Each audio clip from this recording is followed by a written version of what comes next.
When you're working swim baits, you tend to pause them at all, or what's your deal? Yeah, it really depends on what the fish want, but giving it a pause or any kind of just change in cadence is often the trigger.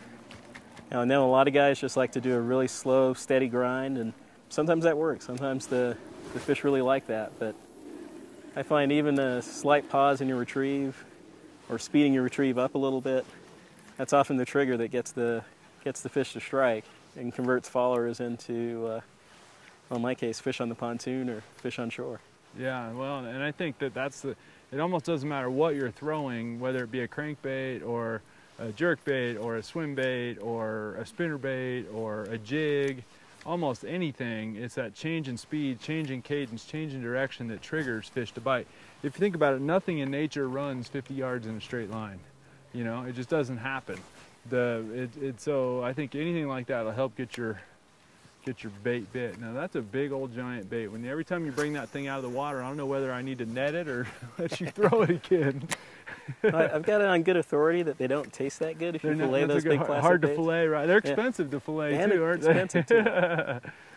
Don't always want to be filleting those guys, huh? No. That's funny. Now I know you've got all kinds of swim baits. And do you fish them only where trout are a primary food source, or do you fish them all over? I'll fish them anywhere. In fact, some of my favorite spots, which I'll decline to identify, are lakes that do not have trout. And you'd think the fish knew what a trout was because they crash the swim baits with gusto. I think that a lot of people think you always have to match the hatch, and I don't think that that's entirely true. I mean, you're a fisheries biologist. I mean, you know that a fish was looking for caloric efficiency.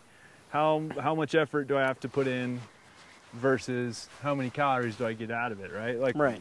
If we would have driven through fast food places this morning, we wouldn't have got kids' meals. We would have got some kind of supersize this, supersize that, whatever. And I think a lot of people, or a lot of fish that work the same way. And the other thing to consider is that if your swim bait is some kind of fish pattern swim bait, as opposed to a rat or a snake, it's got a white belly.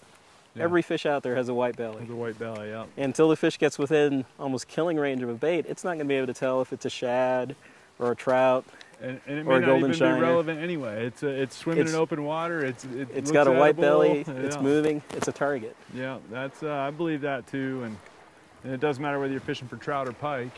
That seems to be the case.